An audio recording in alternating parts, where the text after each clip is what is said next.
Welcome first year students. हमने बहुत सारे पैराग्राफ किए हैं और हो सकता है कि आपने सबकी रीडिंग कर ली होगी, उन सबको आपने याद करना है। तो आज हम करने जा रहे हैं वैल्यू ऑफ गेम्स।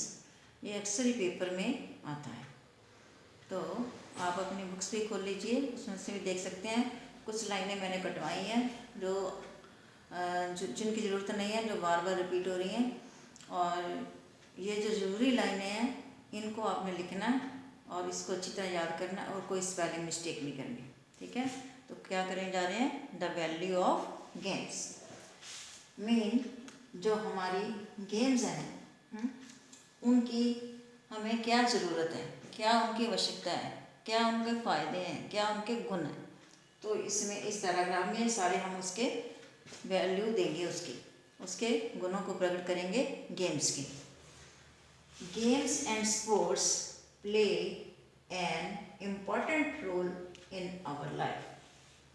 जो गेम्स हैं, स्पोर्ट्स हैं, खेलने हैं, व्यायाम हैं, जो क्रीड़ाएं हैं, ये सब हमारी ज़िंदगी में बहुत ही महत्वपूर्ण रोल अदा करती हैं, ठीक है। नेक्स्ट है, games are very good for physical and mental health. Games अब किसके लिए ज़रूरत है, गेम्स की किसके लिए अच्छी हैं, किसके लिए इनकी ज़्यादा ज़रूरत है।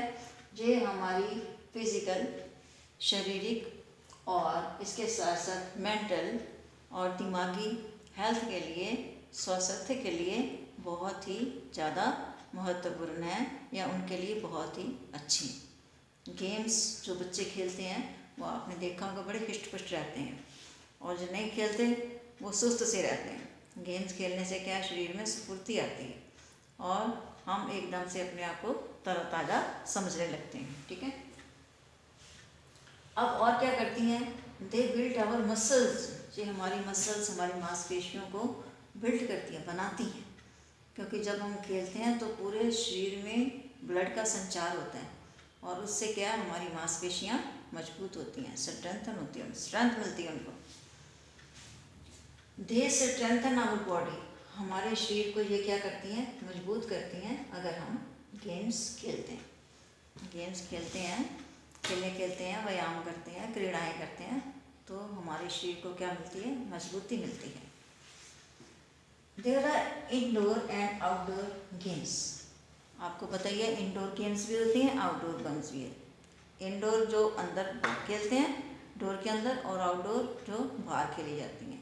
ये सब गेम्स के बारे में आपको मालूम है कौन कौन सी इंडोर गेम्स। कई बार ये भी हो सकता है कोई पूछ सकता है शॉर्ट क्वेश्चन में कि इंडोर गेम्स कौन कौन सी हैं और आउटडोर गेम्स कौन कौन सी, ये सब आपको मालूम है। There are indoor and outdoor games, both are good for health. अब ये नहीं जरूरी कि बाहर वाली गेम, जो आउटडोर गेम्स हैं वही हमारे लिए फ़ायदेमंद है। दोनों ही गेम्स हमारे लिए फ़ायदेमंद हैं, दोनों ही हमारी हेल्थ के लिए अच्छी हैं। They teach us cooperation. हमें कोऑपरेशन, आपसी सहयोग की भावना हमारे मन में ये पैदा करती हैं। गेम्स अगर खेलते हैं तो बच्चों में आपस में सहयोग की भावना हो जाती है। और क्या होता है, एंड डिसिप्लिन, और उनमें क्या आता है, अनुशासन आ जाता है। अनुशासन में रहना, जैसे इतने बजे आना है, इतने बजे गेम्स है हमारी, तो सब लोग अनुशासन में आते हैं, अनुशासन से वो जाते हैं। अनुशासन की भावना पैदा करती हैं ये games.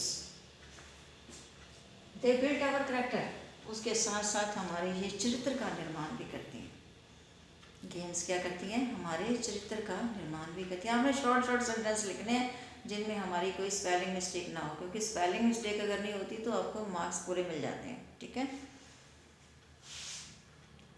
They build our character, हमारे चरित्र का निर्माण करती हैं। They provide freshness to the mind. अब जब गेम्स खेलते हैं ना तो एकदम से जो हमारा माइंड है एकदम फ्रेश हो जाता है, फ्रेशनेस आती है माइंड में। इसीलिए कहते हैं कि गेम्स खेलनी चाहिए ताकि हमारा माइंड फ्रेशनेस हो जाए इसमें। क्योंकि जब हम दिन के थके हुए कोई काम कर करके आते हैं तो थोड़ी देर खेल लें, अगर व्यायाम करें या क्रीड़ा करें तो हमारे माइंड क्या होता है, फ्रेश हो जाता है, फ्रेशनेस मिलती है उसको। They develop our personality. और इसके साथ साथ और क्या करती हैं ये गेम्स, हमारे व्यक्तित्व को बढ़ाती हैं। उसको जो बिल्ड करती हैं, गेम्स हमारे व्यक्तित्व का निर्माण करती हैं। They teach us many more lessons. इसके अलावा और भी कई सारे ये पाठ हमें पढ़ाती हैं गेम्स। वो पाठ कौन कौन से हैं? ये देखो, टीम स्पिरिट की भावना पैदा हो जाती है बच्चों में आपस में, क्योंकि उन्होंने टीम में काम करना होता है ना, तो उनके मन में टीम स्पिरिट पैदा हो जाती है। पेशेंस आ जाती है उनमें, मेन सहनशीलता आ जाती है। ये नहीं कि थोड़ी थोड़ी बात के लिए आपस में लड़े, थोड़ा सहन करना भी सीख जाते हैं वो, सहनशीलता की भावना आ जाती है। और उसके साथ साथ ऑप्टिमिज्म, आशावादी बच्चे बन जाते हैं जो खेलते हैं। आशावादी में निराशावादी नहीं, ये नहीं कोई एक बार हार गए तो वो निराश होकर बैठ जाए, हाय मैं क्या करूँगा, ऐसा नहीं होता। उनमें क्या होती है, हार जीत तो होती रहती है खेलों में, तो इसीलिए उनमें कौन सी भावना पैदा होती है? ऑप्टिमिज्म की भावना पैदा होती है। मीन आशावान बन जाते हैं वो। और उसके साथ साथ एंड ओबीडियंस, और उसके साथ में क्या, कहना मानना भी सीख जाते हैं बच्चे। कहना मानना सीख जाते हैं बड़ों का, कि बड़ों ने जो कह दिया, जो उनके कोच ने कुछ कह दिया तो उनका उन्हें कहना मानना है। उन्होंने कहा कि ये काम करना है, इतने बजे करना है, अब इस टीम में ये बच्चे होंगे, तो वो ये भावना हमें पैदा हो जाती है। तो इसका मतलब है, अंत में हम कह सकते हैं, so we can say that games and sports are very important in our life. They play an important role in our life. So many lessons जिसने पढ़ाए हैं, ओबीडियंस का है, टीम स्पिरिट का है, स्पोर्ट्समैन का है, पंक्चुअलिटी है। पंक्चुअलिटी वो एक हमने लिखा नहीं, पंक्चुअलिटी भी इसमें आ सकती है। पंक्चुअलिटी भी हो जाती है क्योंकि सब बच्चे पंक्चुअल हो जाते हैं। डिसिप्लिन की भावना होती है, टीम स्पिरिट की, कोऑपरेशन की भावना पैदा होती है, पेशेंस आ जाती है, और क्या है, ऑप्टिमिज्म। तो ये सारी भावनाएं हमें गेम्स सिखाती हैं। तो इसलिए हमने ये वैल्यू ऑफ गेम्स, ये तो पेपर में अक्सर ही आता है, वैल्यू ऑफ गेम्स, ये आप याद कर लीजिए।